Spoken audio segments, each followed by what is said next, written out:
What's going on, everyone? You're about to watch a recording of a webinar I taught on April 9th, 2020. This was a How to Etsy class. Now, this covered everything from starting your shop to growing your shop to taking your shop to the next level. Now, whether you are just starting out or you're already doing this for a while or even full-time, there's definitely something that you can pick up from what I taught and the great questions that our audience had at the end. So the first part of the class is going to be me explaining everything, going over all the numbers, including my own. Yes, you will get to see my exact numbers, fees, and how much I made last year. And the second half of the class is some great questions from the community that was attending and that wrote in beforehand. Now, these are all moderated by Emma, as well as having some people actually ask questions live. So make sure to stay tuned, check the whole thing out. And if there's something that I didn't cover, make sure to leave it in the comments and I'll try to answer it for you. So without further ado, enjoy. All right, cool. So welcome to Etsy. Well, welcome to the Etsy class, I guess. This is the How to Etsy Good class. I didn't put in good in the email because I thought it was a little silly, but it's the reason I say it like that, which is the proper way to say it, is because Etsy is a moving target. And as good as you can get at Etsy, you can always do better. There's always someone doing better than you. And that's one thing that I want all of you to at least take away from this class is the fact that there's someone doing a better job, and there's always going to be, a reason not to do it, or a reason not to pursue it further, or a reason not to post more listings or advertise it more. Don't get discouraged.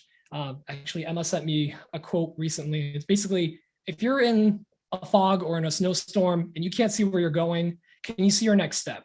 Take your next step and then take your next step. Once you get in that next spot, you can move on from there. A lot of us are getting stuck in getting our Etsy started because we simply hit a small wall or a big wall, or don't have an idea of what we want it to grow into, and that's okay. I just want to encourage everyone to basically just take that first step, get on there, get started. Hopefully all of you have set up your Etsy at this point, but if you didn't, that's perfectly fine, and we're going to talk about that in the next part. For those of you that might know me just very loosely, some of you actually heard of me and me teaching a class from some other makers in the community. So I want to talk a little bit about myself. My name is Peter. I run Petrie's Workshop with my wife, Emma, who's the moderator on here. I started a woodworking hobby many, many years ago, and it grew into a maker hobby where I now do woodworking, laser cutting, 3D printing, CNC. And my Etsy shop started out as like, some cutting boards and other things.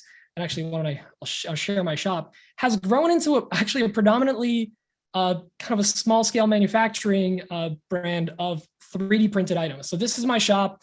I, at this point, have accumulated over the last 2.5 years, 2,434 sales. I'm marked as a star seller on here because of the consistency. We're going to talk about this in a little bit of how consistent you are in your shipping, your speedy replies to customers, and the reviews that you get. At this point, I think I have around 400 reviews. Sorry, my first time using this website. 525 reviews. Majority of them are 5-star. I have a couple of 4-star, and I think I have none below that, knock on wood. So am I a professional Etsy seller? There's no such thing. There's a lot of people out there that seems like they're doing really, really well. That's their entire business, everything. This is not my full-time job. This is a hobby I enjoy doing on the side. I would love this to replace my job. And I know there are many other options out there, but Etsy is a very viable option where you see a lot of people making significant incomes off of doing this, whether it's on the side or as their main job. So, a lot of people are worried about things like, there's fees, or like, what if they shut you down? Everything's gone, all that stuff. It's worrying about what ifs. You really just have to get it started and grow it. This did not happen overnight. This did not happen in the last year, 2 years. I've had an Etsy store since 2018. I believe it was since 2018. And I only started making sales on Etsy in, I think, 2019 or 2019 was the first year I started making sales on Etsy. So it could be, it could be pretty intimidating sometimes seeing some of these large accounts and the numbers they have. I'll feature some of them in this presentation, but once again, you just got to get out there and get it started. So going to back to starting your shop. So if you're going to be starting your shop, you might think that, I sell this thing that a lot of other people sell. And so I'm not going to go full screen on presentation. I'm just going to do it like this. We might say to yourself that there's so many of these items, or there's so many people making cutting boards or 3D printed items or whatever. Like, why would I do that as well? Is there are millions, hundreds of millions of shoppers on Etsy, and there's only a couple 100,000 sellers. That's pretty good numbers. You don't have that much competition, and it's always worth starting and getting over the hump and just getting in there. Now, before Emma actually set up her shop, she will be starting up an Etsy shop as well. And she was going through, you can see on the bottom of the screen here, yeah, everyone sees that. You'll kind of go through these 6 steps of setting up your shop. The third one, stock your shop, will stop about 90%. I'm throwing out this number, but like I would say about 90% of people that want to start an Etsy shop, at least to get their toes wet and get the name locked down, everything, will stop at that point. Why? Because it requires that you actually set up one listing on the site. Now, that's not as intimidating as you think. You can do a placeholder listing for something you plan on selling. Just throw it up there, throw a single photo, a quick description, kind of play around with stuff, and we'll go over all the setting up a listing information in there. And then you will lose 20 cents. That's the only thing I'll say is you'll lose 20 cents. That's the listing fee for this item. You can immediately deactivate it after the fact. But that's your only investment to get an Etsy store opened up, 20 cents. That's simple as that. And once you go through all the other stuff, it's pretty painless. Once your shop is up and running, you just make and you ship. That's all you do. And obviously, there's tweaking things that you want to do to always grow, but it's in many ways could be a set it and forget it business, as long as you're doing some back end work to kind of, till the soil a little bit to make it grow. So one of the things I want to talk about is, what do you do to create a listing or a shop that gets noticed? And I want to feature 2 different shops here, not my own. It's Jeff and Jess from Two Moose Designs, who have, if you guys know of them, they're huge on Instagram, TikTok, YouTube, and they're massive. Look at these numbers, almost 5,000 sales. And all of their items are in like the $100 to like $300 price point. They're living off of this money and then some. They've built a beautiful shop. They're able to hire staff. And the money that they're making is helping them, save up for another house. They're looking to move. So like they are literally growing this business as if it's a career. So this is very viable. You can have this as a full-time job. You can make very, very good money every year. You will have to put in the work, but you can do amazing stuff with that. And you can see they've got also solid 5-star reviews. They are a recognized star seller, which means they're just killing it on a platform. And I really want to point out the photos and the listings that they have, the photos that they do. So you're going to have a thumbnail. Your first photo that you upload is going to be your thumbnail. And we'll talk about that in a little bit when creating the listing. This is what really catches the eye. I mean, on the left is Two Moose's stuff, and they just went to Canva. Canva is an application. It's a web-based, basically Adobe Illustrator type thing, where you can customize a photo or add some text and whatnot, and it looks extremely professional. And my eye is always drawn to the photos that have wording around it, because there's so many titles and $ on that page when you search something that you don't stand out just by having an item there. You need 2 things. You need some kind of catchy font text, something that distracts from just single photos, or something that Jake from JV Woodworks is fantastic at is staging the photos. So these are the photos off of his page, and you can see how well staged these are. He shoots all these in his apartment, and he does really well. To him, he actually, fun fact, works with me at my day job. This is a part-time thing for him, but it's doing really well for him. You can see he's got over 600 sales. Also, star seller, solid 5 stars on reviews with some 4 stars and whatnot. These guys are absolutely killing it. And this is how you get your shop noticed. So when you're creating a listing, think about the visual of what people are going to see as soon as they go on that search bar or to your site. Sometimes you'll link people like, hey, check out my Etsy store. Or a lot of us are guilty of this. I was for about a year. I had my Etsy store listing right in my Instagram links. And when you clicked it, you went to an empty Etsy. There's nothing in it. It was just closed. Well, not closed, but like empty. That's not what you want. You want something there that's going to attract people to at least favorite your shop, and you can favorite a shop on there or a product itself. You want people to have that on there, and if it goes on sale, they'll actually get notified. So let's actually hop in. Full transparency, I will show you guys numbers. I will show you my numbers. I hope everyone's okay with it. I want you to see what this can do for you. and what everything costs, because people are afraid of, oh, this is going to cost this much, or, oh, you can't really make good money with it, or whatever.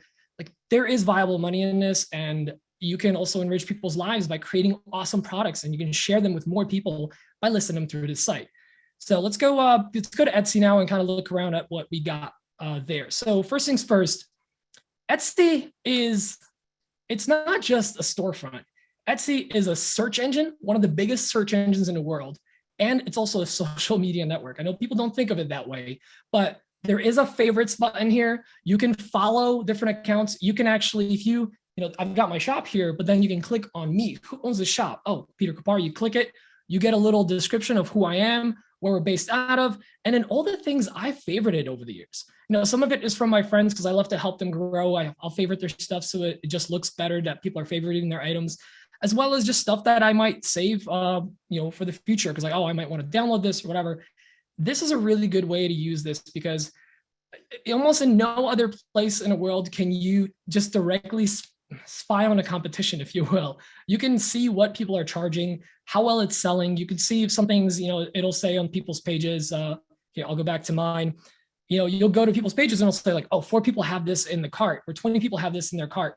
And that's huge. You can see, like, all right, that's selling a lot. I can make that even better. And I can charge this much. And don't always think that you have to undercut someone, because if you're selling quality, you don't have to do that. You could still be very competitive in this market. And this search is one of the most powerful searches out there.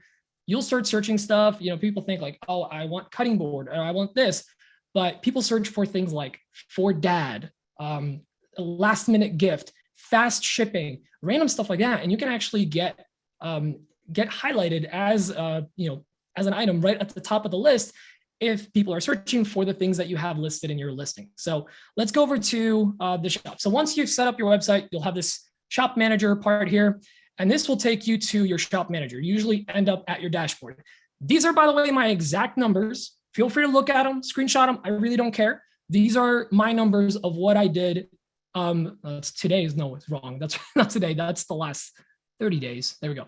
Last 30 days in my shop. Yeah, today would have been crazy.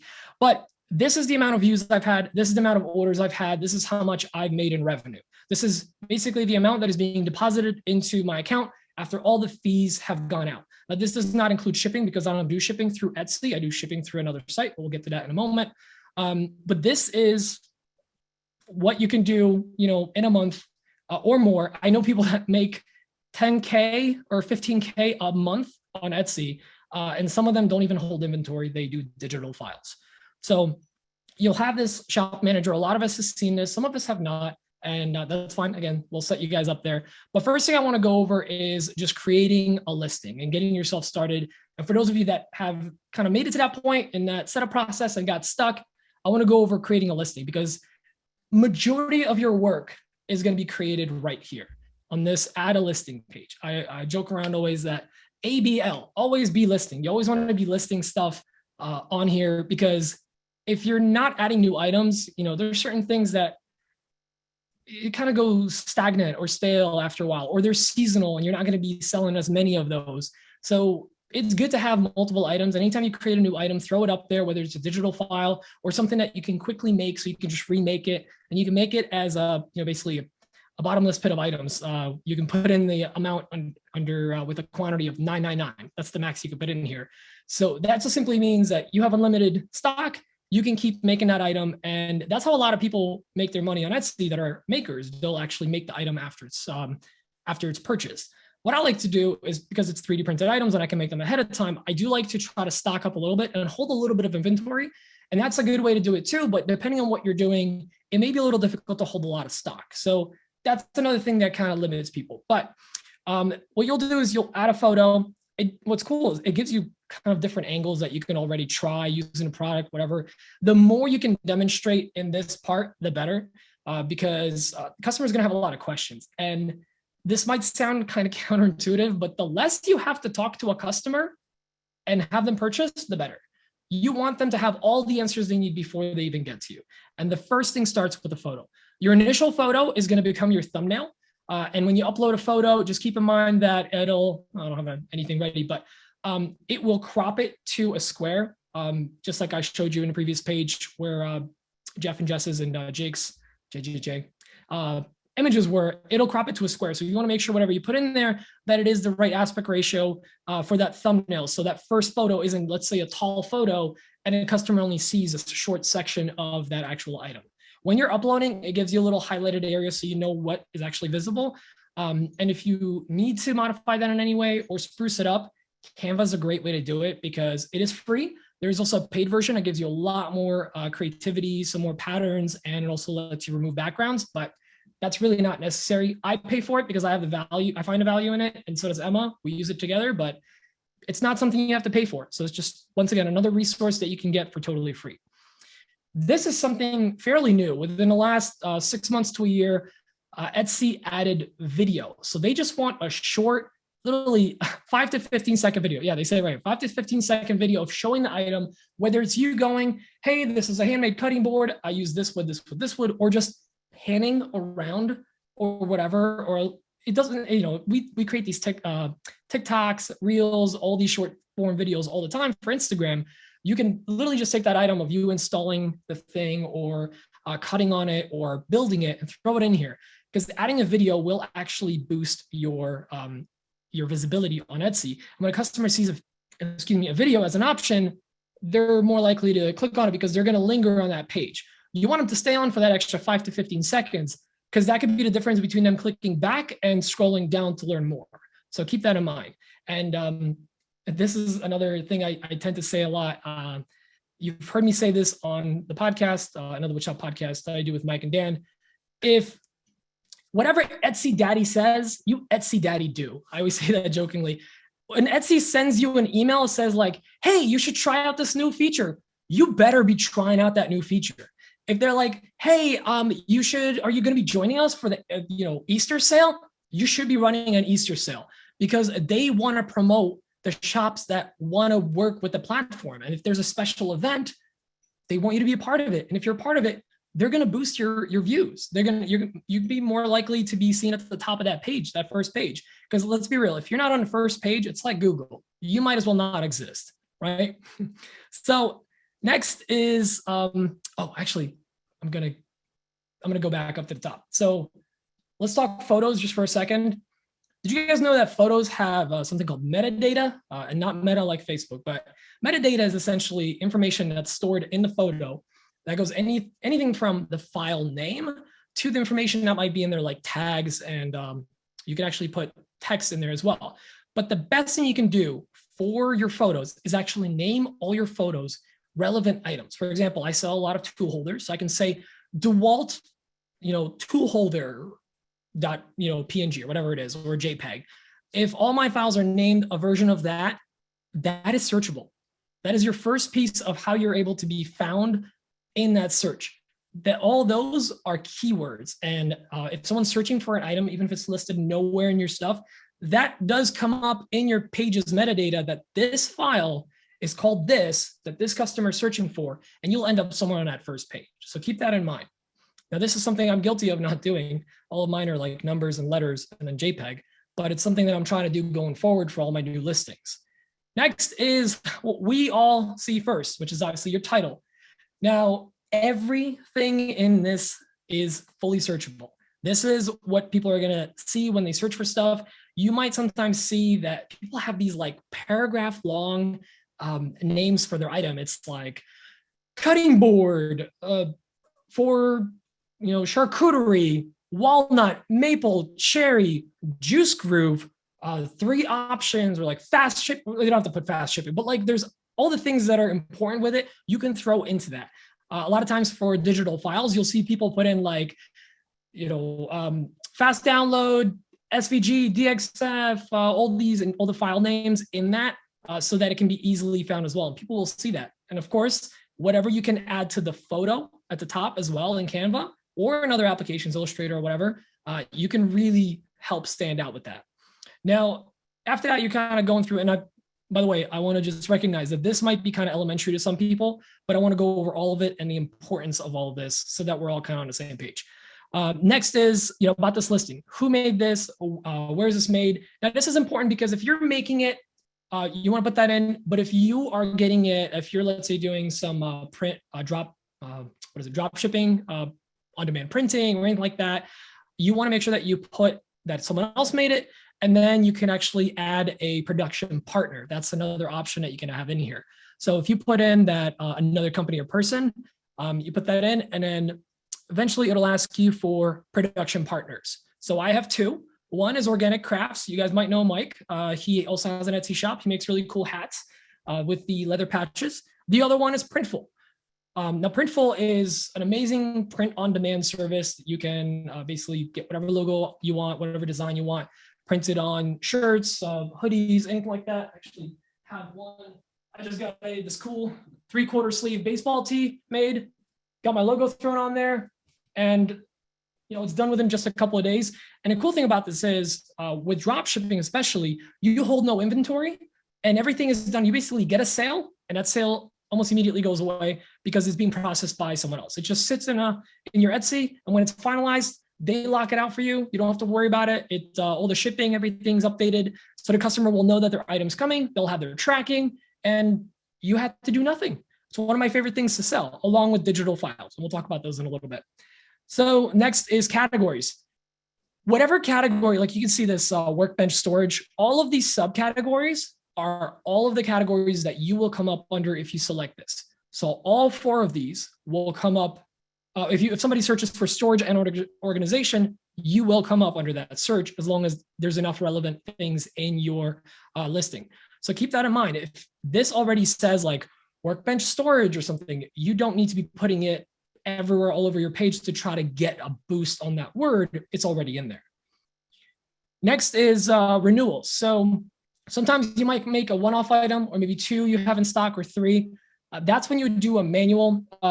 If it's a one-off, you might want to do a manual renewal. Renewals basically, if you sell an item, it immediately relists on Etsy if you set it to automatic. If it doesn't, you'll get an email that an item is now out of stock, and you can go in and manually re-up it the next time you make that.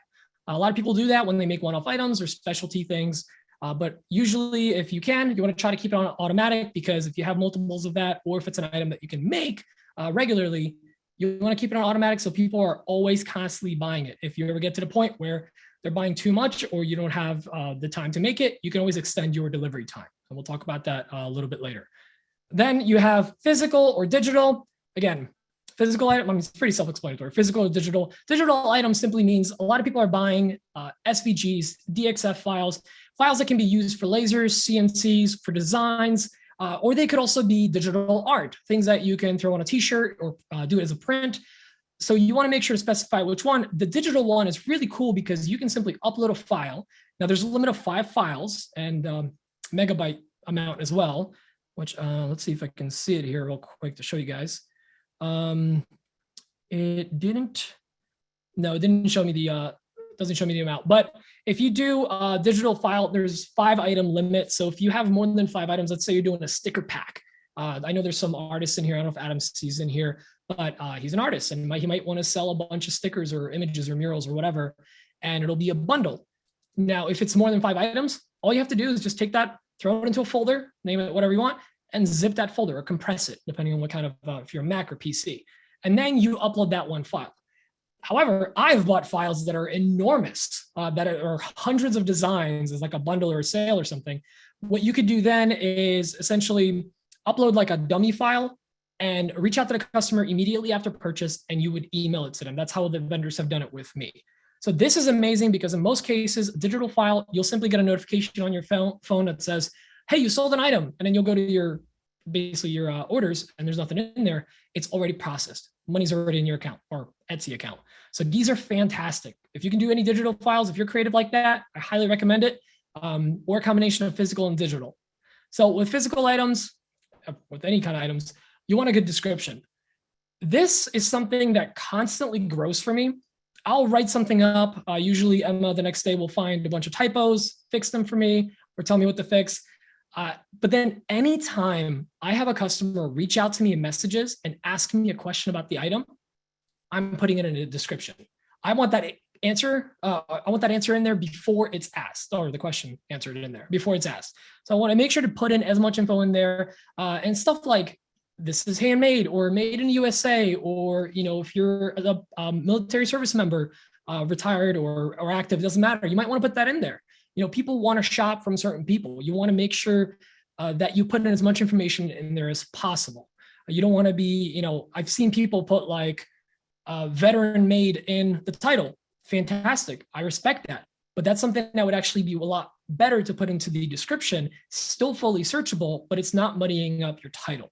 So that's a very good thing to add in there. And it's also something that people do genuinely search for. They want to buy from certain people like veterans. Right now with everything happening overseas in Ukraine, people are searching for Ukrainian or Ukrainian made, and people are putting that in their descriptions or their titles, and people are finding those files. That's one way that people in US or all over the world are trying to support people overseas by buying the digital files. So it's a nice way to like support a certain group if that's what you're trying to do. So again, the description is always a moving target. You want to keep adding stuff to it as much as you can because all of this, every single word in there is a keyword and it's fully searchable. So then we talked about production partners already. Next is section. So section is actually a pretty interesting part. When you're in your shop, I highly recommend as soon as you start going over a certain number, like 5 or 10 items, you want to add sections in there. So I have my swag and apparel, I have 3D printed, I have templates and digital files. It makes it easier to search. And with some of these pages like Jeff and Jess from Two Moose or Jake, they've got a lot of listings, like hundreds of listings, some of these pages. So you want to make sure you really keep it organized because, it's hard to stay within a niche when you have that many items, and you might want to search it by a certain category. I see the same thing with digital plan sales or digital sales. They'll actually have categories, different subcategories of holidays or things that people are trying to buy, whether it's digital files, digital plans, holiday SVG files, Easter ones, whatever it might be. So you want to try to throw in as many categories as you can in there. Then is tags. Tags is one of my favorite things. Tags is basically everything you want to be recognized for, you want to be searchable for that isn't in a description or isn't in a title. Now, do not waste, if you're making a cutting board, don't waste a word because you can only get 13 in here. Don't waste a word or phrase on cutting board or something else that's in your description. Put in unique items like for dad, and on holidays, it's a great thing to look for, like for dad or graduation gift or, Christmas gift, fast shipping, whatever you might want to throw in there. And of course, you want to make sure that when people are searching for you, especially by your shop, your first name, your last name, whatever, or combination of the two, you might want to throw that into the tags as well, because that will help you be found. All of my, when you're looking in Etsy, when you search, you won't often find the shop at the top. It might say like, hey, did you want to look for the shop? It's like a little sliver below the search. But if you really want to be found, if you want to pop up right away, you want to make sure you put every variation of your shop name, as well as maybe your full name if your family or friends are looking for stuff to buy from you. So, whether your items are, fun fact, all of my 3D printed items, they're vegan. The plastic is made from corn. I could put vegan in there or whatever, but it's something that you want to put in there that might make you more visible. Next is materials. Have fun with this one. There's no limit. Well, there's a limit. There's 13, but put in walnut, cherry, maple. All of my listings, this is going to sound silly, all of them have love listed as a material. Call me cheesy, whatever. It's in there. It's just something a little extra special. And the thing is, it'll actually pop up when you go in on my listing and look at, look at that. Oh, I use Love, Fusion 360, and PLA to make this. That's my 3 materials. It might seem silly, but it's something that someone will see on your page. It's very visible on there, so it's good to think about as well. Next, let's talk pricing, quantities, SKUs, restockings, all that stuff. This is one of my favorite features right here, especially for anyone that makes handmade items and one-offs. Allow restocking requests. That means if you have one of something in stock, let's say you have it for $50, and one of that item SKUs only if you have large inventory, you want to track it. If you put in allow restock requests, if someone has a link to that item or they've had it in their cart and they go to buy it and it's like now out of stock, they can actually send you an email saying like, hey, I'm really interested in this item. Could you list it again? Or will you have more? So it's a nice way for the customer to see a listing that also doesn't exist anymore. So it doesn't keeps your shop looking like it's still got items in it. So that's a really cool feature if you're making a lot of custom items. Now, price will of course vary if you do variations. For example, I have certain things where it's a 1-pack, 2-pack, 3-pack, 5-pack, whatever it might be. Sometimes for some of the cutting boards, I might have with engraving, without engraving, with feet, whatever your different option is. Obviously, you can't do different things in here. What you do is you add variations. Now, when you click variations, and we'll go back to the CNC listing, this is a variation. Choose set is one of my variations. And when I click that, I have different options for all the sets, and they all have different prices in there. And then I choose a quantity of each one of those sets. So if I choose this, 8-piece set, one of those is that, and then you can obviously choose the other quantity. But this is my variation, and within that variation are the different options and price points that I might have. So this is very good to use if you have a lot of variation in there. The cool thing about on-demand pages like Printful will actually go and like, oh, this shirt, you're selling a shirt in 8 different colors, obviously in 10 different sizes, and that's what, 80 listings right there. So you would have to put in 80 variations. They actually do it all for you. And I'll show you guys one of those listings and how much work they put in for you that you do not have to worry about. So it's really cool. This is personalization. This is great if you're trying to customize something. Let's say you're offering laser engraving or something like that, or maybe a name or whatever it might be. You want to add this in if you want to give the customer the option to basically, after they click add to cart and they go to add it, it'll ask what you want to put on there, or if there's any special instructions. A lot of times this is great for if someone's asking for, you're engraving a name on something, you could do that. Next is shipping. Oh, shipping. Shipping's a fun one. This is a whole section I want to talk about at some point, and we'll talk a lot about this in the Q&A. So shipping is very complicated, as you guys all know, because you sometimes don't know what your items might cost to ship to whatever location in the US, might be, oh, it's only $20 to ship it here, but it's $40 to ship it over here. And then maybe you accidentally open up to the world, and now someone's buying in the UK and it's going to cost you $100 to ship. So that's something you want to know ahead of time. I ship a lot of lighter items, and a lot of my items cost me about $350 to $450 to ship within the US, and then more if they order larger quantities. Generally, if I ship to Canada, it's an additional like $10 on top of that. It's like $13 to $16, depending on which part of Canada it's going into.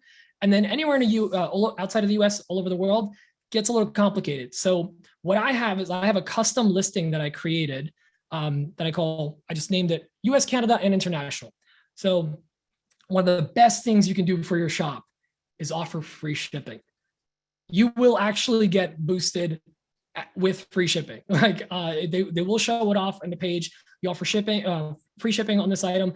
And here's the thing, it doesn't mean you have to offer free shipping on everything.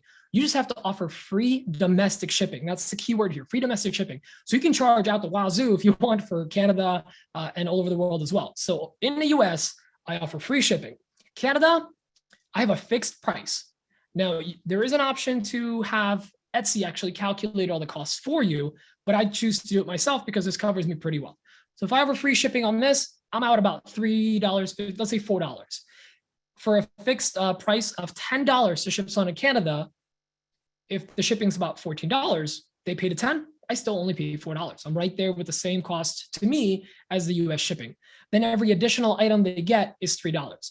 I had someone buy like 80 of one of my pieces once, and instead of like asking me for bulk pricing, they just bought the one item and then 79 more. So they paid $3 per item extra, and the shipping was only like a fraction, and whatever, like they paid for it. To them, that was worth it. So it's another thing is like, don't feel bad if someone's willing to pay the amount. Don't feel bad you have to charge them that amount. That's just simply, they're okay with it. That's what they want to pay. That item is needed for them. It's worth it. Then everywhere else in the world, at least for the lighter items, I have never shipped anything that didn't fall within this amount. $25 to ship anywhere in the world, $5 for every additional item. And every time I've shipped internationally and they paid this for the international shipping, it's always been this or less. So, but find out, maybe do some, set up some fake shipping, like pick a location somewhere in the world for this weight, whatever, and just get a quote on, and I'll go over some websites in a second. So this is like a whole class on its own, like dealing with your shipping, figuring out all your prices and all that. And then you can, of course, offer shipping upgrades. Now, if this is for customers that might be in a hurry or whatever, you could actually offer like expedited shipping or overnight shipping, and it'll be this much more. You can't do that. You're just creating a lot more work for yourself, but it is an option that's built into Etsy, which is really nice. So we're going to exit out of this. Now, you might see that I have a lot of shipping profiles here. One downside of Printful is they import all of their shipping profiles in here. So that's something to think about, but doesn't really get in the way too much. Tariff number. This will actually get filled in for you when you do shipping with Etsy internationally. This is only international, not even with every country, but most international shipping will require some kind of tariff code. Essentially, it tells the customs what's inside. And when you, for example, if I ship US or Canada, I'm shipping myself through Pirate Ship. I'll go over that in a second. But if you're shipping, or if I'm shipping internationally, anywhere else in the world, I'm going purely through Etsy. Etsy handles all the shipping for me, and they will recommend a tariff code. And the shipping generally is about the same as what I would pay through my other site. So you put in whatever recommended tariff code that is in there, and that saves me a lot of time and headache for me and the customer, because then they're not going to get slammed with some weird tax on this item. Then this part down here, depending on how you manage your inventory and if this is something you ship regularly, you can actually put in all of this info in here. And if you have Etsy manage your shipping for you, if it's not fixed, but here, I'll show you this. When I go to edit, if I change this from fixed price of free shipping, I guess, oh wait, it's another option to have Etsy do it for you. Enter custom shipping options. If you do that, you have to fill out the length, width, and height of each one of the boxes, what the weight is, because they need to know what the cost is going to be ahead of time, because they're going to calculate that for the customer. You never want to have a customer buy, these numbers be wrong, and then you be out $30, $40, $50 on a shipping charge or have to cancel a transaction and potentially get a detractor instead of a promoter on your reviews. So that's something to be very mindful of. And then this is a new thing. This is because I do Etsy ads.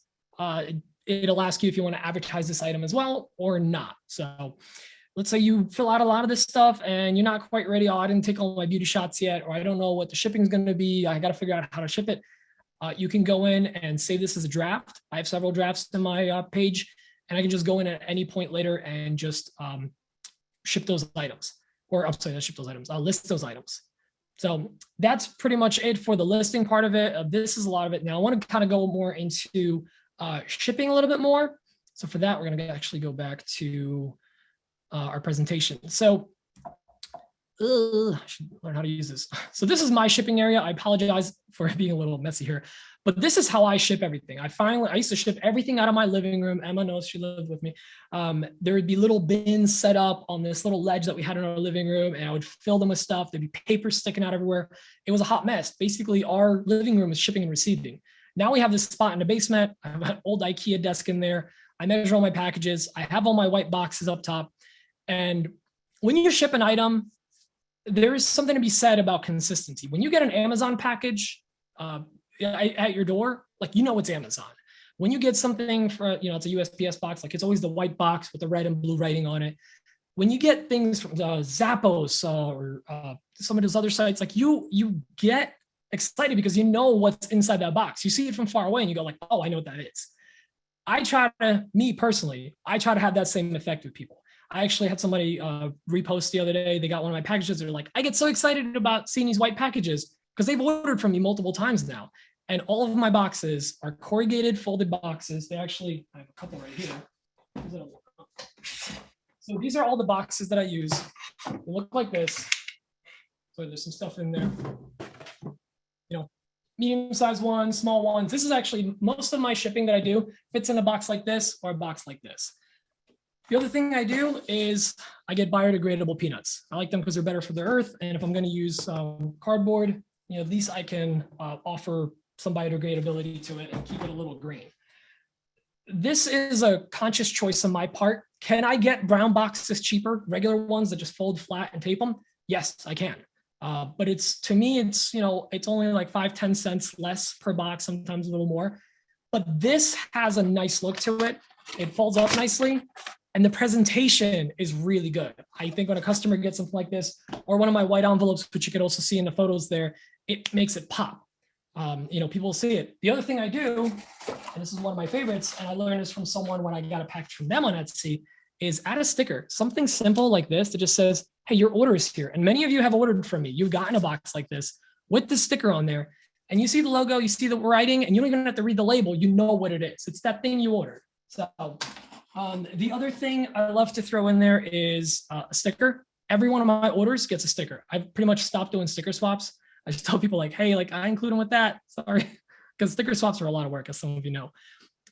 But how can you go above and beyond? Well, for example, if a customer leaves a note in there when they're checking out and says like, hey, love the podcast, and just comment that or whatever, I'll throw in a podcast sticker. There's little ways that you can go above and beyond and make the customers, really excited when they open up. They're like, oh, cool, I got my item. Oh, there's this extra thing. If you see someone ordering multiple times for you, maybe even I've gotten like a little medallion. It's just literally a laser cut offcut, and they just branded their logo in it. They threw it in there like a little coin. It's like extra little thing, but it's like, oh, cool. Like I have a little token from them, Any way you can make this package a little more special is key. Now, the last thing I do, I highly encourage everyone to do this. So we've all seen this printout from, I'm gonna cover the customer's info here. Well, we've all seen this little printout. Now, usually they're full page. What I do is I print 2 to a single page. So I get little half sheets like this. At the top here, I just have a little comment, a little note for me. Thank you so much for supporting my small shop. Please let me know if you have any feedback or questions. Sincerely, Peter Petrie Kapar, and then my business email. So petriesworkshop@gmail.com. All of you emailed me to get into this class. The other thing I have on here is a 10% off coupon. This I actually learned recently about through something that Emma got from a friend of hers. So little thing like this, and then just seeing a note. I know it's not a handwritten note, but it's something that I wrote in there, and a little coupon will mean they will most likely return back to your shop if they need more of a similar item, or if they're looking for something custom. Little touches like this and stickers and consistency in your packaging can really make or break your sales as far as getting repeat customers. So keep that in mind. Now, is there something wrong with reusing Amazon boxes? Absolutely not. No, it's just simply perception and visuals. That's all it is. But I just reused Amazon envelopes and boxes and all that for basically the first year of what I was doing. And I had to eventually work out, like, what is this costing me? What is the shipping costing me? What is the item costing me? And offering free shipping, I had to work that all into the price. So keep that in mind. That's a big part of how you should be running your shop. You do need to sit down once in a while and look at these numbers to figure out if it makes sense for you to offer free shipping and to even ship it. So keep that in mind. Now, as far as shipping goes, let me get a little water.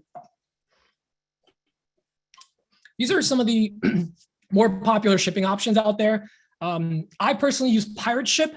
It's got the most simple interface ever. It's pirate themed, so it randomly says "yar" to you and whatnot. I'm not even kidding. It's great, but the best part is it fully integrates with Etsy. So I can just click oh, I sold 3 of these items, select all 3, get shipping. It remembers my packaging setup from previously, and it'll just go hey, this same stuff. I go, yeah, click, order, buy. That's it. And I got my labels and I can just print them out.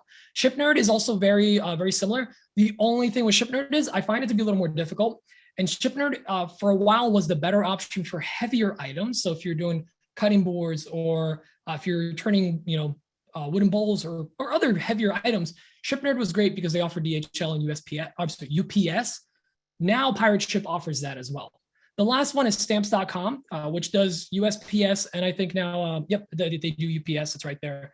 So all 3 are great options. Now the last one is simply shipping through Etsy. All of them are great options. There's one place or 3 places you should never be going unless you're completely out of options. Actual post office to buy your shipping, never do that because you'll pay full price, and none of these sites will charge you full price. The other one is UPS, and the last one is FedEx. You do not want to be going directly to those stores to buy your packaging because you will pay a lot more instead of paying these fee or these amounts that you can get through basically working with these partners. These are partners. They have special deals where because of the volume they're shipping, they're able to pass that savings on to you. So you want to try to get in with one of these. Etsy is one of them, but I found with certain items, I was actually able to get better rates with Pirate Ship. And the fact that I can take a bulk couple of items, put it in the same box, about the same weight, ship it out, and I can do it a lot quicker. That's why I use Pirate Ship. And it syncs over. So as soon as I hit print, it takes that tracking number, puts it in Etsy on that item that I purchased, and then it just makes it go into my finished orders. So all of these are great options. There are other ones out there as well. These are the three I'm most familiar with. Pirate Ship being one of my favorite ones because it's just so simple to use. Now, what else? What do we got next? Oh, managing orders. This is a good one to talk about as well. So let's say, all right, you got your stuff, you got a couple orders, they're all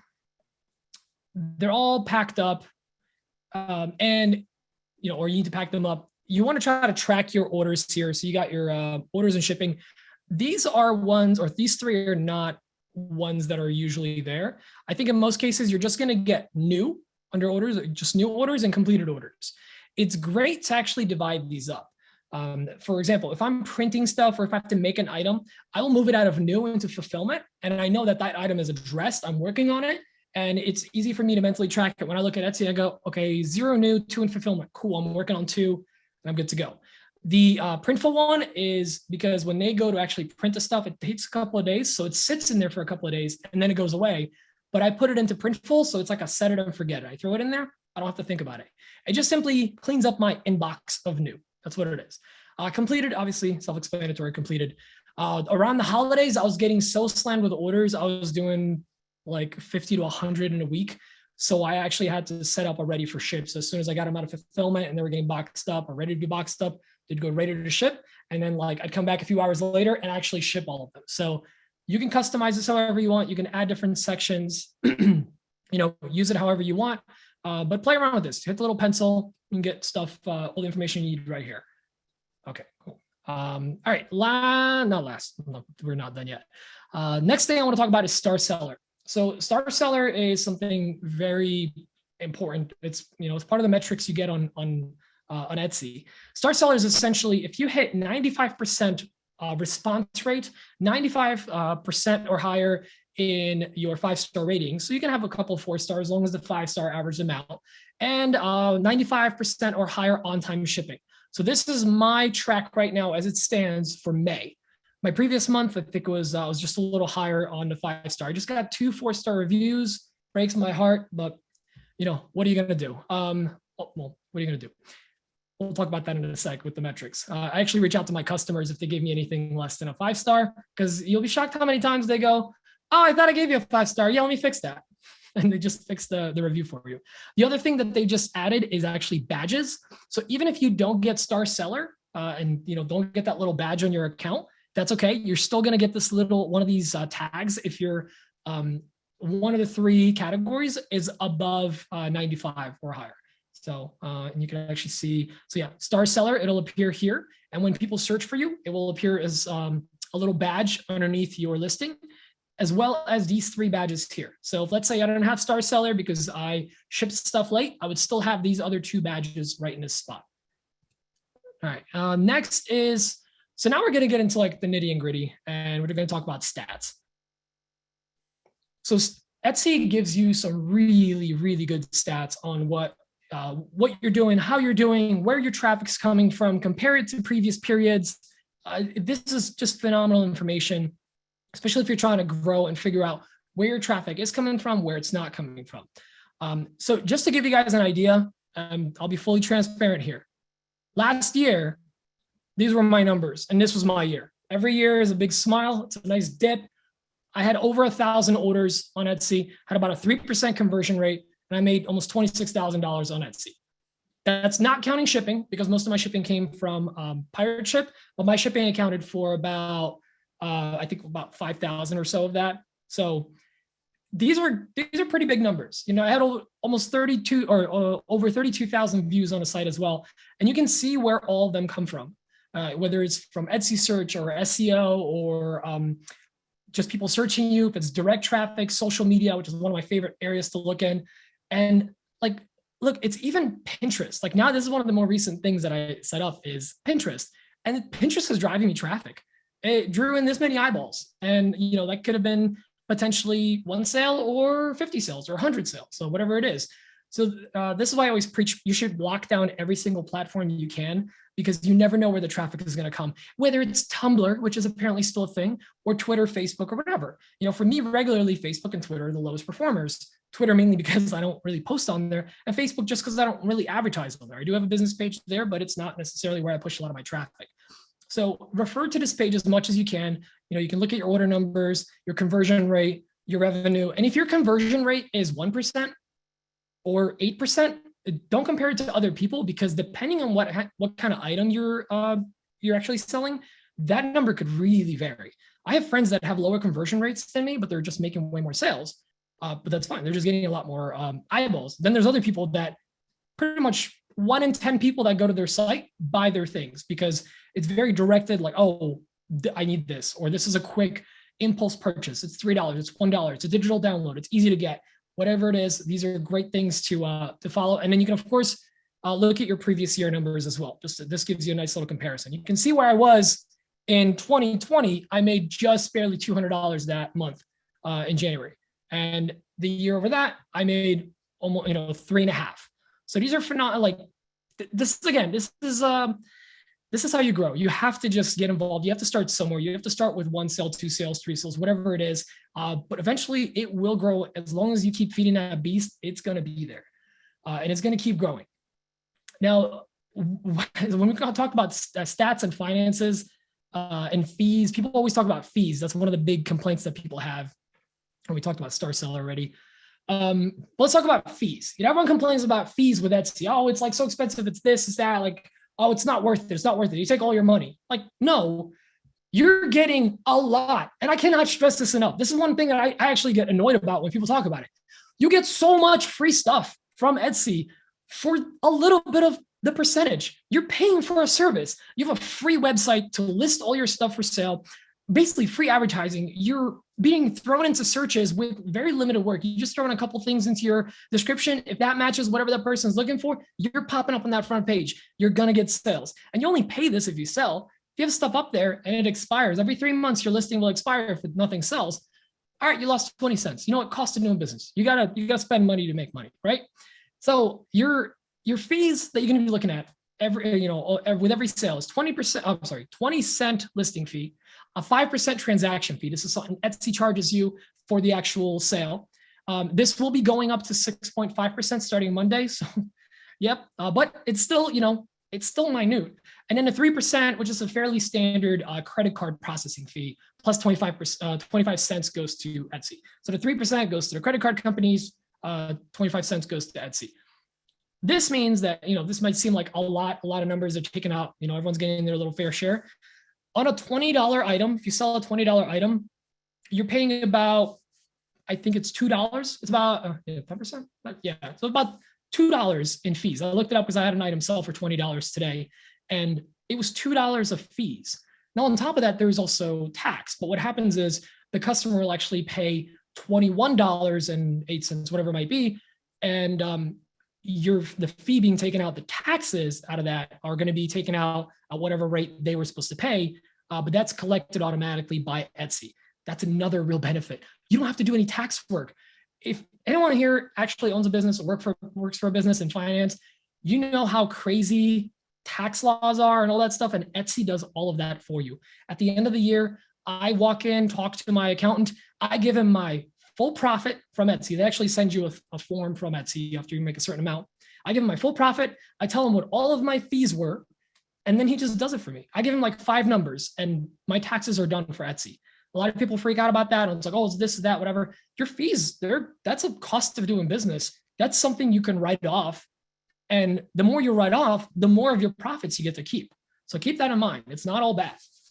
Then you have offsite ads and Etsy ads. So Etsy made a lot of people mad about a year ago when they essentially said, if you sold more than $10,000 in a year, which I actually hit last year, I was losing my mind, I was super excited. When you hit over $10,000 in 365 days rolling, you'll be charged, they'll automatically enroll you in offsite ads and you'll pay that 12%. Now, this means you'll actually be kind of pushed more in their ads because they see you're a big account. You're helping them stay in business because of the fees and everything. They want you to sell stuff. Like, they want to help you because you're helping them. This is This is a two-way street. So people are freaking out about that, this 12%, whatever. Like if someone comes to your page from you sending them a link or from Etsy, I'm sorry, not Etsy, Instagram, TikTok, Twitter, whatever, there's no advertising fee. You sent that traffic there. But sometimes, like I've had people send me a picture of like, hey, this I saw this listing on Facebook and it was yours, and I'm like, oh, cool, like Etsy's pushing my ads. That's awesome. So then if someone buys that, yes, I pay them 12%, but I got more eyeballs on my stuff. So someone might be sent to my shop, they'll favorite it, and then, they won't buy anything. But as long as they buy within a certain amount of time, there's a cookie and I will pay them that 12%. But if they buy in 6 months from now, Etsy gets none of that. They just have me as a favorited shop and they'll actually complete the purchase and I get everything except the fees that they charge. The last one is Etsy ads. And that's something you can actually pay for. I think I do $3 a day. I do $60 a month I pay now. I used to do $30 a month, just it was like $1 a day. And now I do $60 a month and I make more with selling those. Like it tells you how much you sell with your ads. There's months that it like almost breaks even. There's months that I'm making like triple that over what I would have made without the ads. So they do help out. It's something that you can dip your toes in, but I would recommend not putting in Etsy ads, not paying for that until you have a good amount of listings, because you want people that are being driven to your page to see that you are a reliable, active account and that you're a good store to shop with. So that's my recommendation. Some people will tell you otherwise, like, oh yeah, buy ads, whatever. It's not the same as buying ads on Google. All right. Last thing is, if you guys want to learn more, we're kind of wrapping up now. If you want to learn more about Etsy stuff, they do actually offer some great stuff. They have a great forum, pretty good guides on there as well. They have an Etsy University, which basically they do what I'm doing right now, but they do it officially from Etsy. And you can just sign up for different classes. Some of them are on product photography. Some of them are on how to ship. Some of them are on just growing in 2021 or starting a shop in 2021 or 2022. I mean, forget what year it is. And this is a great way to get some resources. They also actually have a podcast. I recently started listening to it. It's an official podcast from them, and it's actually pretty dang good. I would check it out. They offer some very good information there. And the last thing I wanted to kind of talk about is, this is more, and we actually talked about this on our podcast recently. They basically like what you need to consider when running a business. And let me pull up my sheet here. I'm actually going to go full screen here. Stop sharing. And this is the last thing, and we're going to open up for the Q&A for everyone. But this is just kind of a few things that I want you guys to think about if you're thinking about opening up a business, and whether it's Etsy or whatever. But lock down all of the social media. If you're John's Custom Woodworks, you should be John's Custom Woodworks on Twitter, Facebook, TikTok. I don't care if you're not on the platform. Lock down all the names, because, and we've all heard this term SEO. SEO is search engine optimization. You want to flood the internet with you and that name and your products, because that's free advertising that you can put in. That's a lot of what I do, is I try to make sure I'm on every single platform from Pinterest to whatever. And you can see, I basically set up Pinterest as a joke and as a test. It's driving me traffic now. It's just sitting there. All I did is I pinned my own Etsy listings in Pinterest, and it's now making me money. I do nothing else beyond that. I didn't even like make custom pins, make them all pretty. I just like literally pinned the pictures that were in there. Then I want you to think about where you want to be with your business. Like set some goals. I said before, like you just get one step at a time. But like once you're there, like set a goal, figure out where you want to be. Like, hey, I want to have 10 listings. I want to make this much this year. Like my goal was I wanted 20 listings. I'm at like 30, I think now. And now my goal for this year is like, I want to hit 50K on it. I want to double my income from last year. And I want to double it again. I want to replace my income from my job. I love my job, but if it makes sense, I could step away from it. The other thing is, you don't be cheap with things, especially as you grow your business. Initially, it's fine. Just use all the free versions of whatever. But like, if you can get some apps or something to optimize your day, whether it's Canva Pro or Adobe Illustrator or whatever, something that'll help you do a better job and have your stuff be presented a lot better, but that's a better tool or a better service. Don't cheap out on that. Really put in that extra few dollars. Usually these apps or whatever are cost a coffee or a cost of a lunch once a month. And it's really worth it, especially if it's going to help you automate and outsource some of the work that you're doing. Look into print on demand options. Those are great because basically they work while you sleep. You can sell an item and it automatically gets processed. With a lot of them, just so you know, with the print on demand is someone pays you on Etsy. They buy an item on Etsy. It syncs over to this third-party site. That site charges you for the item, and then they ship directly to the customer. So there's like 2 transactions. So some people get freaked out by that, but it's, you just keep the difference. That's all it is. Track anything you can and everything you can. Etsy does a pretty good job of tracking a lot of items for you. But if you have inventory or boxes, like I actually keep inventory of my boxes and shipping supplies because I've run out before around the holidays. And it was really bad to get boxes because I was paying double for some of these, but I had to do it because I'm trying to keep that consistent, coherent, brand basically together. And the last thing is, if you really want to do this seriously, get your family involved. And if you can, if they're interested, or at least recognize where they're going to be in the process for you, if they're going to be helpful to you, if they can help you, or so that they understand like, hey, daddy's going to be in the shop a lot this week because he has this project to work on, or hey, honey, like I might need help packaging up some of this stuff later. Would you assist me with that? Or like, I need to answer these emails, whatever it might be. Get your family involved because you want this to be fun and you want this to be a good thing in your life, because for most of us, this is an additional thing we're doing on top of our businesses. This is a whole, on top of our jobs. This is a whole different thing, another job on top of your job. So you don't want to stress yourself out more. And if you can lean in on the people around you, whether that is our woodworking maker community, whether it's myself, whether it's even Emma or anyone else here on this call, or your family, you want to use your resources and be vocal about what your goals are and be vocal about where you're trying to grow your shop to, whether it's Etsy or Shopify or whatever. This was an Etsy class, but there's so many great options out there. And that's basically it. Just get out there, get involved, try to do as much as you can. And if you have any questions whatsoever, reach out to me or anyone else. And that's it. I'm going to open up the floor to a Q&A. I think Emma had some questions queued up in there possibly. And do you want me to send them to you, or would you like me to read them for you? You want to read some off? Yeah, and I'll try to answer them as best as I can. Yeah, and if you all have more questions, you can throw them in the chat. And I apologize for rambling so much. It's just like a lot to get in an hour.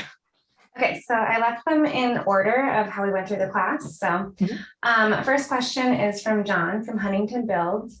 He asked, when do you recommend sharing the digital files for your 3D prints, and when do you not recommend sharing the files? It depends on what you're trying to do. If you're trying to grow and if it's an item that you maybe don't see yourself making a ton of money on, but you want to become active in the community and share it and get more eyeballs on you, list them as soon as you can. I have some stuff listed on printables.com, which is the new printers site, and on Thingiverse. It's just ways to like drive more traffic to me. But items that are like actually making me money right now, are paying the bills, you could say, I'm keeping for myself right now. I'm not going to share them openly, but there are items that I've shared for free or offer them for free to makers. Be like, hey, I want you to try this out. Like, let me know what the honest opinion is. Get your word out there as much as possible, because especially if you make items or 3D printed items, the one thing I had to get used to is I became a brand. I wasn't like Festool or DeWalt or whatever, but like I started sponsoring giveaways. I sent stuff out for honest reviews and whatever. Like I started sending stuff out, and that's a great way to get your name out there, to grow your name recognition, so that people are sent to your shop, whether that's, somebody shouting you out in a story or whatever. You repost it, you link your store, suddenly you're getting sales. So it doesn't always have to be releasing the files. It could also be just sharing the items with people. Good question. Okay, next question. This is from John again. When do you think it makes sense to have a second storefront? He said, I make a lot of maker tools, and when I start selling wood items, I think it may be confusing to non-buyers. That is a great question, and that is something I'm currently struggling with. So you can set up, to my knowledge, 2 storefronts on Etsy under one account. But I find that you really have to be all over the place for it to make sense, like split it up. If you're doing woodworking and you're also doing 3D printed stuff or digital files or whatever, keep all that traffic in one spot. The more eyeballs you can get in that one thing, like think of like Walmart. Is Walmart just one item? No, they're they sell a lot of stuff. Or you go to Harbor Freight, they sell a lot of stuff, but it's all tool and, you know, machine related. So like, it's okay to have items like I have apparel and I have digital files and I have 3D printed things and I have cutting boards. That's 4 completely different genres, but it's fine because my name is my brand and that's recognizable. So like I'm sending different groups of people, and that's where your not keywords, but your categories on Etsy are going to make a huge difference. Don't split your attention until you have to. And a perfect example of this is Jeff and Jess from Two Moose, again, one of my favorite accounts. They actually got a separate account for digital files because they were getting so many of these downloads and people that were like, file didn't even work. Yeah, 1 star. And they were like, you have to unzip it. Like, that's why it didn't work. You know, people were just slamming them on reviews and it was hurting their years of reputation that they've built up. So they split that off. But if you're sending, you know, you're making a lot of quality stuff, you want to send as much traffic as you can to one shop. Don't focus on splitting it up too much. Okay, next question. How many questions do we have? I want to make sure you have a good list. I'll try some of them are quicker, maybe about. And then we're gonna afterwards, we're gonna open it up to everyone, and we can kind of have a conversation after this. Okay, next question. This is about making a listing. This is from Michael from Tailored Forest. Is the video actually limited to 15 seconds, or is it restricted to the 100 megabytes? Both. So it's 5 to 15 seconds, 100 megabytes. Most modern iPhone recordings, you're gonna fall right in there. Like you'll be okay with a 15-second video, but yeah, it's both. It's one or the other, whichever limitation you hit first. Cool. Okay. Dan says he loves you. I love you too. Okay. I love all of you for showing up, by the way. This is yes. Awesome. I can't believe there's 30 people in here. This is nuts. Yes, agreed. Okay. Dan also was wondering about, he said, wait, you can add certain images to appear for different variations. Yes, you can. So when you go to variations, you can select a different image of the 10 images that you upload for each variation you have. Sometimes you'll have people when they upload, like, let's say, actually, Dan's a perfect example. He started doing the sauced up zero clearance insert. He's the sauced up zero clearance insert king of Sarpy County, Nebraska. That's a long running joke, but he has about 6 or 7 different options. What you can do is on one photo, have 3 of them and have an ABC or 1, 2, 3 or whatever. And then a second photo with that, or you can have a different photo for all of those. And when someone selects option 1, 2, 3, it'll send them to photo 1. Or option 2, or 4, 5, 6, and go to the other photo or each photo individually. So as the customer changes the dropdown, they'll actually get a preview of what's being sold. This is very important if you're doing a lot of customization, a lot of options, because you will have customers that are like, that's not what I thought I was getting. Like, well, you bought the cheap one.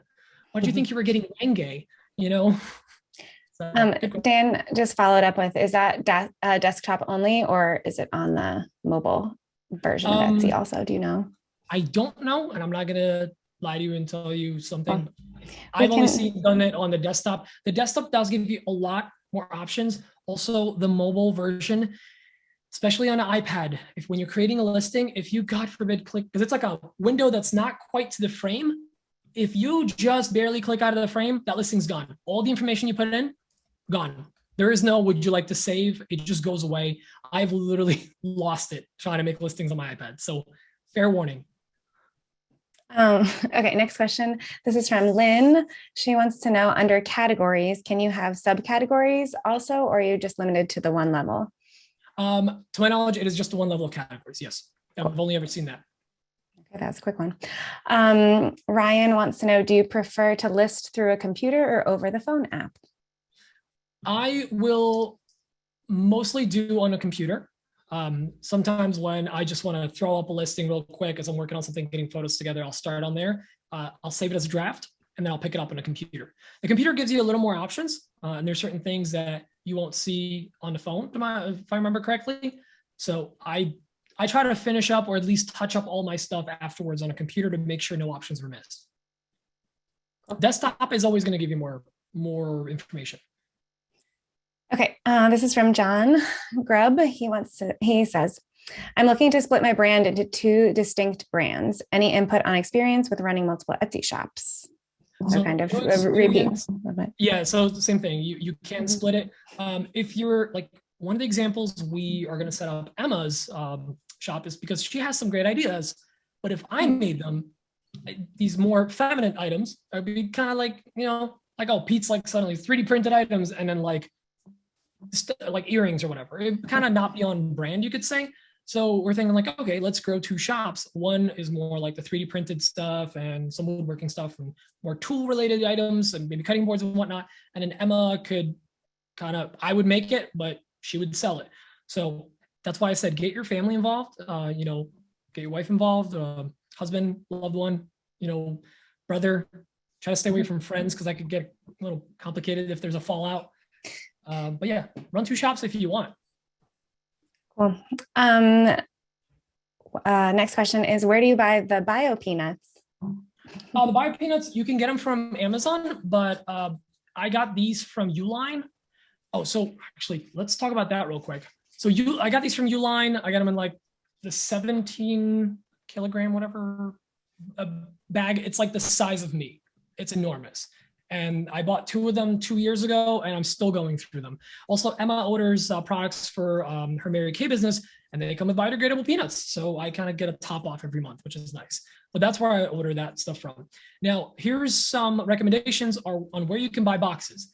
Uline, in my general opinion, makes sense when you're buying super large quantities. We're talking 500 of a box, a certain box, or more. It's not like 500 total. I mean, like of just one style of item.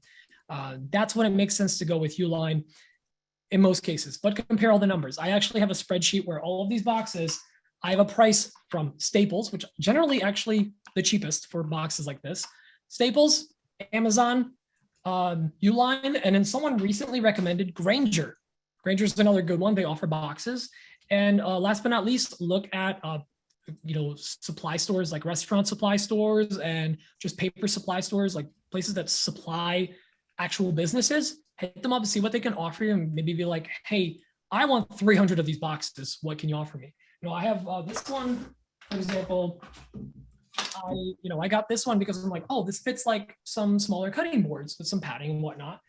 And that's another thing I do is I'll find a box sometimes that's like really cheap, and then I'll make items that fit that box really well. So if I'm making, let's say, a little like bottle opener, maybe instead of 10 inches, I make it 8.5, and it fits in a box perfectly. And I have an easy way to ship it, and it's going to be secured, and it's got a nice, look to it and whatnot. So keep that in mind. Dan mentioned that Jackman has an eco place that he likes, Eco Box maybe? Yes. Oh, and I'm blanking on the name. I will think of it in a moment. Put a pin in it while you read the next question. Perfect. Okay. Okay. So Nick from Noble Workshop wants to know, do you need an LLC or a business of some sort to run an Etsy shop? Love this question. You do not. I, up until this point, still right now, am running everything through me. Peaches Workshop is just a name. And that's it. I'm currently in the process of setting up an LLC. You can set up an EIN, which is basically a social security number for your business. That's all it is. It's just a way for you to apply for business accounts and credit cards and all that stuff. And it's detached from you, but it's still you. As of right now, all of my business to this point has all been done through me. It's basically a DBA, doing business as, Peaches Workshop, doing business as me. So when I file my taxes, it's just a separate category. It's basically, my accountant talked me out of it 2 years ago. He's like, you don't really need it. Not until you have some liability or whatever, the numbers start getting bigger. And as we started growing and there's liability potentially and whatnot, we started exploring that option. Well, you can do this making, I know people that make over 100K on Etsy, not personally, but know of, that still do it as just them. There's no business around it. And you can do that as well. Okay, this next question I could answer, but I'll let you do it.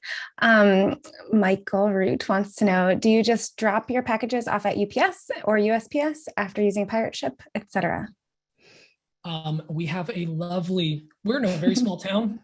We have a post office that has 1 employee, closed for lunch for an hour every day. Her name is Dolores. She's adorable. Jake Vance is in here. He's met her. She's great. She loves us. She loves us. Like, we keep that place in business. Like, come in and she already has the bag like ready for us. So we go to the post office. But even when we lived in the other place, we still went to the post office because I found that, especially with Etsy, people are looking at their tracking. It's like Amazon. People want their stuff yesterday. So sometimes when you do the pickup at, especially when you do a larger quantity, if they do a pickup at your house, they don't necessarily scan that. Sometimes that stuff sits on a truck and won't get scanned for a day or two. Now we run into that issue very rarely, but occasionally, when like that stuff just gets bagged up and it gets scanned at the receiving facility, not at the post office. But there's been times that I wouldn't get a scan for like 2-3 days when people would pick up. So I'd rather always just deliver it. I know it's physically there, and I can with full confidence not lie to a customer, say, hey, your item was delivered. Let me find out what's going on. I apologize. Let me ship you a new one or whatever it might be. Like, will not focus. Okay. Michael from Tailored Forest wants to know, how did they get to your Etsy shop from Pinterest? So you can pin, anytime you do a pin on Pinterest, it's basically a link. It takes you somewhere. All of those are pinned articles, pinned web pages. And when somebody just goes on Pinterest, and I can actually, let's pull up my Pinterest. Where's the website? I knew you were here. Come on, bud. Just looking at you. I'll pull it up in the meanwhile. But yeah, they're just like, somebody will search this kind of organizer or this, handmade cutting board made of walnut and cherry. And if you have that in a description and they're scrolling through the page, and if your picture is eye-catching enough, you might actually get them to click on your link. If they click that picture, it takes you straight to that Etsy. So let me see if I can, not Printful, Pinterest. Pinterest.com. Dan tried to give you the link, but he messed it up. Yeah, what's the name of? He typed it wrong. I apologize. My Pinterest right now is not logging me in unless it's, oh, there it is. Cool. Okay, so let me share my screen. I'll show you guys exactly what it looks like all day. There it is. Cool. All right, so all right, we're in a business hub. But when people go, if they go to my page, this is what they'll see. But this is essentially all I did is I just pinned under Etsy. I pinned a bunch of items. So this is what I did. I just went to my my Etsy store, and there's I don't know if there's an option on. Oh, there it is. So you can just save pin. You click that, and it pops up with like another page, which of course it's not going to show you now. Let me share that as well. It pops up with something like this. And all you have to do is just choose where you want to pin it, like choose a board and whatever section, like I'd say I had it for Etsy, I could hit save and it just drops it in there. And now it's on Pinterest. And when people search it, all of this stuff gets copied from, so let's go to the other one. All this stuff gets copied from that listing onto this pin that they have. So a lot of times on Pinterest, people aren't really even reading that much. They're visually looking at stuff. And if they like it, that's all they're doing. They're just like, oh, okay, I'm going to click that. And it takes them to the page. And then you're not sending your customer to Etsy.com. You're sending them directly to that item and they're going to buy. So there's no extra fees you got to pay, nothing. And you're essentially providing your own advertising. It's great. Cool. Ready for the next one? Sorry. I'm fielding the chat. Okay. John from Huntington Builds wants to know, what percentage do you make from Printful? Printful, so it's a little hard to say on, you choose your percentage because you choose what your markup is. For example, for me to just do a regular t-shirt at Printful costs me about, with shipping, on average about $16 to $19. And I know like you can get, like that might be crazy because like I can get t-shirts for $9.99, whatever, printed through this guy that I know. Cool, but you got to sit on inventory. So it's like you got to pay for the convenience in a way. So for example, that costs me about $16 to $19 for a shirt. If I sell my shirt for $25, I'm making about $5 a shirt, give or take, So you kind of figure out your own margins and you have to do a little math to make sure that you are selling it correctly. I think Dan listed some shirts, maybe it was somebody else.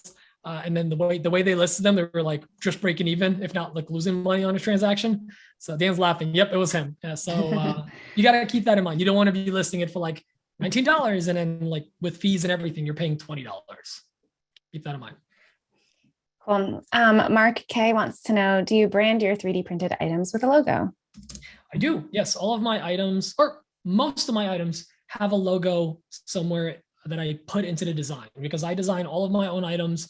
So all of them have my logo on it. Some of them I just didn't think it needed it, so I didn't put it on there. But like all my 3D printed tool holders and battery holders, they all have my logo.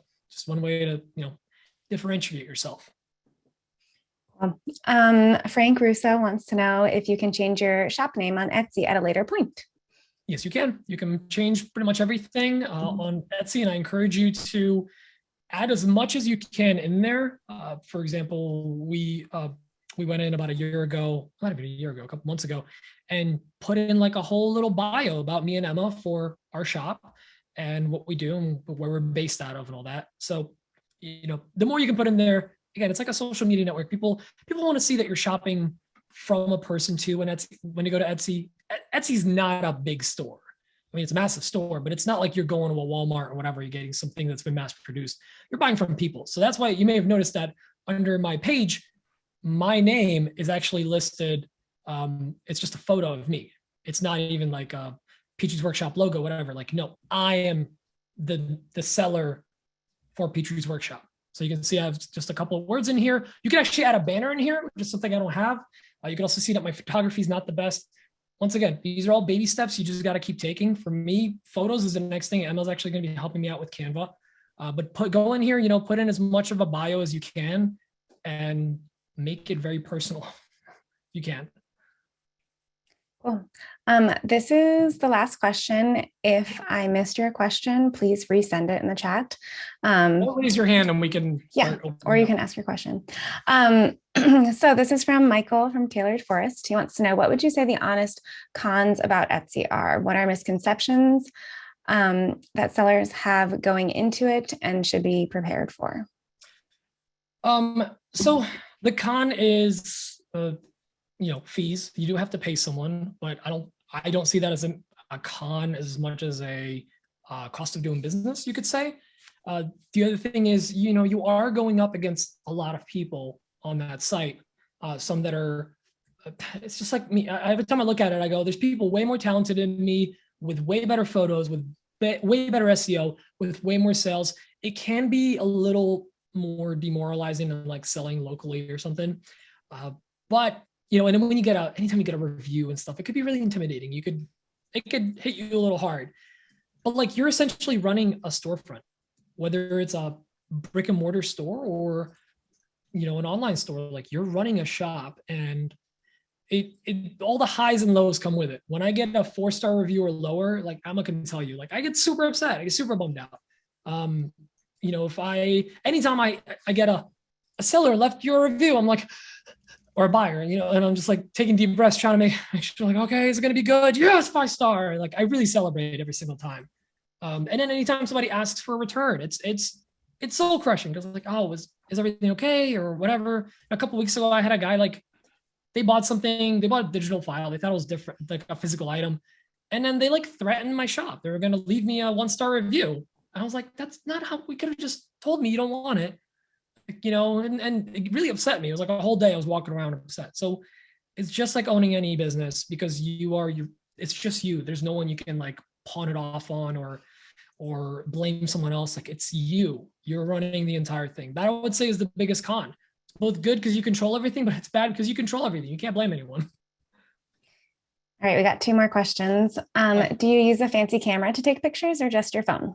Yes, the fancy camera on my phone, predominantly. I do have a really nice a DSLR, not as fancy as Dan's, but I find that predominantly I'm taking photos with my iPhone that just does a really good job. I don't have to do a lot of tweaking with anything. But sometimes if I'm really trying to get a nice bokeh and like really have the picture pop, I may actually move to that too, because clearly my photos are fine. They're good, but they're not great. They don't catch you as soon as you find a search and go, oh, I want that one.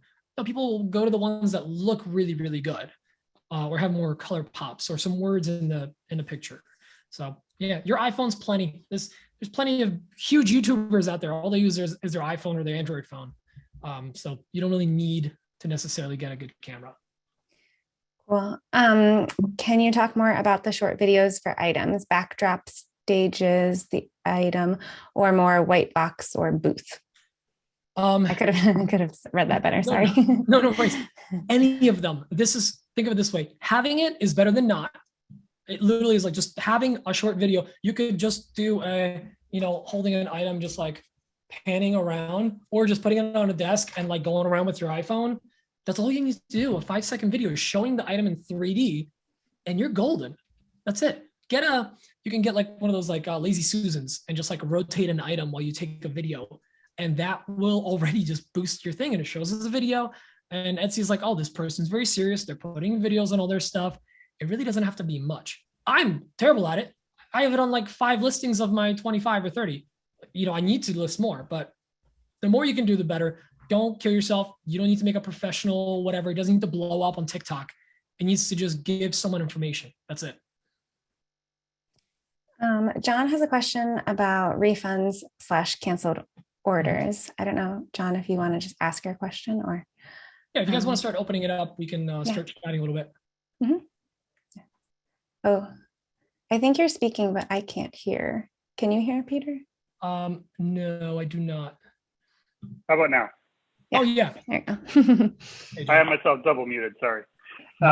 I had a issue where a customer accidentally double ordered one of my things. I guess my lead times are too long. But anyway, I went in and said refund cancel, but then it never went away and showed it as an open order. Even after I hit refund and cancel and returned his money, he was cool. So I just said I shipped it and used his tracking number for his other order, but did I do something wrong? I mean, I guess that's kind of a specific question, but I couldn't find the answer on how to fix that. Yeah, this is one of those things that we call a feature. That's not really a feature, just like extra step you have to take. I did that today. While we're at dinner, I refunded someone on my phone. When you do that, it doesn't cancel the order. Did you do it on a phone by any chance? Or like on an iPad? Maybe. I think I might have done it on my phone. So in my experience, I believe when I've done it on the computer, the option is you can cancel the order and refund. On the phone, it gives you an option to refund. You can't cancel the order.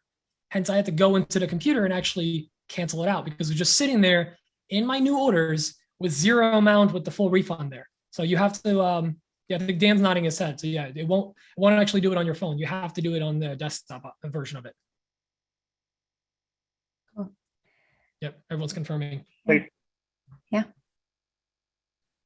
So anybody else have any questions? That's it, right? Those are all the written ones I have, unless anyone has come up with another one.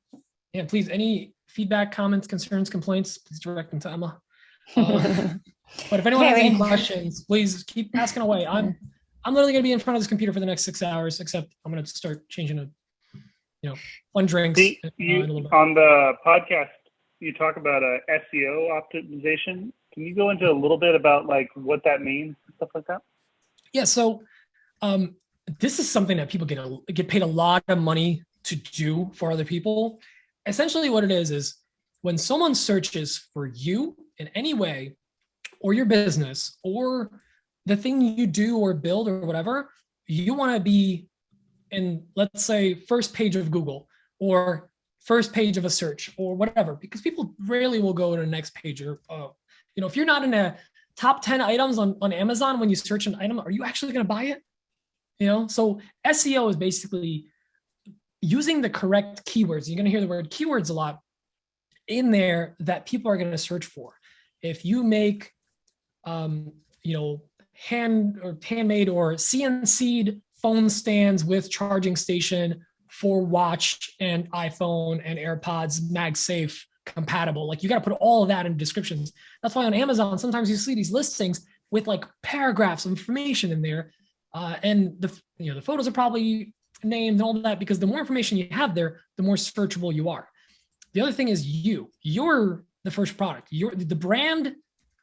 If people know you, if people are like, oh yeah, like I know John, or I know Dan, or I know Peach's Workshop, like they're gonna search for those items ahead of like, oh yeah, Pete's got this thing, I forget what's his shop. They'll just search my name, and then they'll go in Etsy or search my name. If I don't come up, and for the first like couple of months of me being on Etsy, it took me a while to realize like, oh, if you search my name or my shop on any variation, none of my items came up. None of it, even though it was from my shop, not a single item came up on that page. Even if it was, exactly like my spelling, whatever, I had to put it in my tags. And once I put it in my tags, it was coming up like that. So SEO is essentially flooding all of the searchable options with as many things that point back to you. And the best way you can do that is lock down your handle, your shop name or your Instagram name on every platform. Consistency is key. It can't be like, Mark's Woodworking on one and like Mark's Woodworking LC on the other one because it was taken or whatever, like you're gonna mess yourself up. Someone search, like if you search right now Peter Kapar in Google, the first entire page except one where I'm dead and I was like 90, all of those are me. They're all related to me. Like literally every single one of the pages you click are me. Same thing for Petrie's Workshop. So my, you can have my TikTok, Instagram, Facebook, random things from college. I'll probably, whatever, like I will come up. That's what you want. SEO is essentially you flooding, like don't let anyone like tell you that it's some like crazy convoluted thing. Like you just want to be in as many places as possible, all pointing to one thing. When people say like, oh no, I have my website, I'm just driving traffic to my website. Like that's great. But is like, what if someone's searching for you and like your website doesn't come up? What about that? What if someone goes to your TikTok first or searches for you on Instagram, finds you there, then goes to your website? Like you want to make sure you're available everywhere. Maybe you don't need to be on Tumblr or Snapchat, but you want to be on all the other platforms because you want to make sure that people can find you with the same exact search parameters on every single platform. All right, we've got a few more questions came through. Michael from Tailored Forest wants to know, is Etsy a viable platform for custom furniture? Yes. Yes, but you have to be very, very transparent. You almost want to like talk the customer out of buying the item with the description and the potential fees and whatever and shipping and all that stuff. And if they're okay with buying it, then it's cool. Like Dan can tell you about this. Dan sold some tables and bulkier things where he's saying it's not a viable thing, but I know people that they're like, smaller tables. They're not doing entire tables, but they're doing like smaller side tables, you could say. And, they're basically creating them up, boxing them up and stuff. And they do pretty well. But the thing is, if a customer wants a return and they have to ship it, it's going to be tough. There's a lot that goes into it.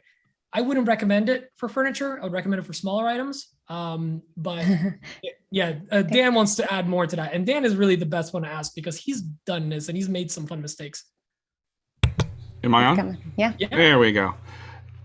It can be viable if you keep your variations and modifications to that piece to a minimum. You want to make it as easy on you as possible. That's my experience. That's why I sell the slide table on Etsy, because it's very simple product.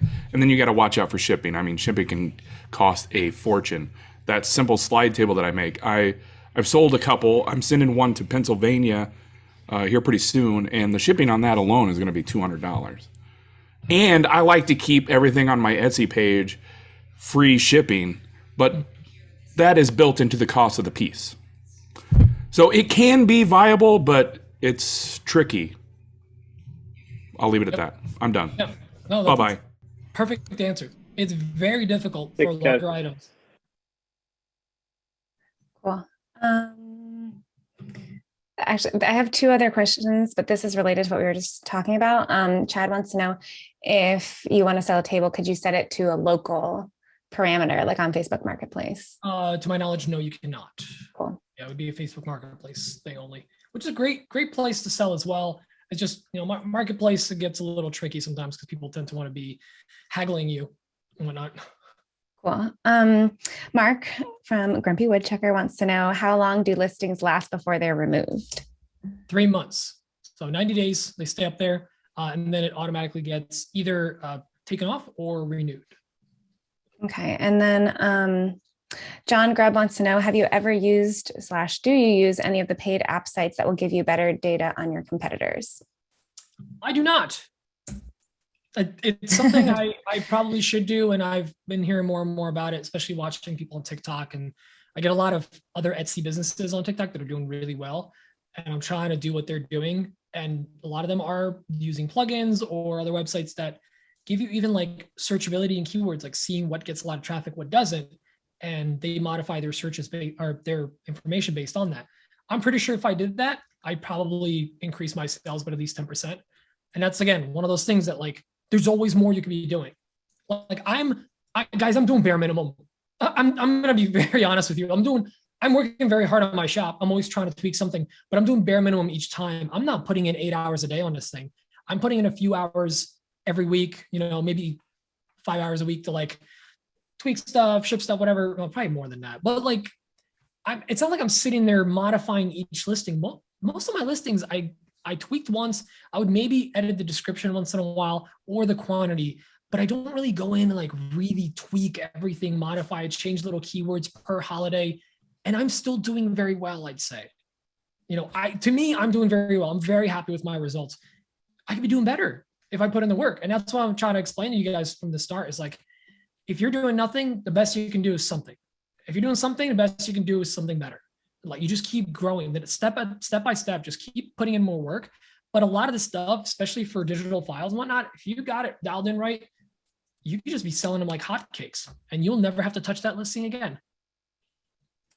We got one more question and maybe another one coming from Michael at Matador Woodworking. How are you coming up with your tags? I have issues trying to brainstorm on unique ones. That is a great question. Phone a friend.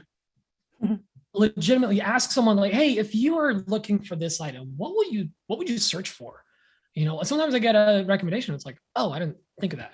You know, like someone told me the other day, they were like, oh yeah, try putting like for dad in your tags. I go, I sell tool related items. How have I never thought to put in for dad in my tags?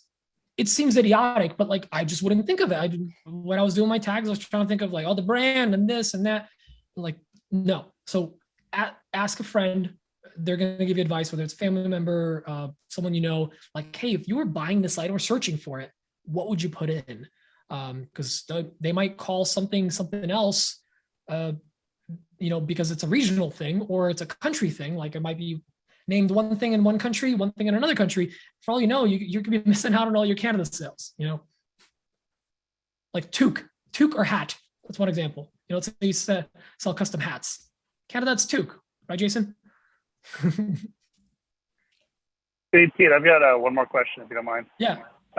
Would you get to a point where you'd open your own website to basically duplicate what you have on Etsy? Because I mean, you've got a pretty good name and recognizable. I mean, would it be worth your while to keep that extra 6.5% and have like a Shopify or whatever website? Yes. So that's something I'm working on. I just, with everything going on and I get very easily distracted, I have not finished building my website. I do want to start selling on my site. I want to open that up, but I honestly don't see myself stepping away from Etsy because, you know, yeah, I could drive all that traffic to there and whatnot, but like I have a lot of organic searchability already built into Etsy, and Etsy does a lot of work for me already.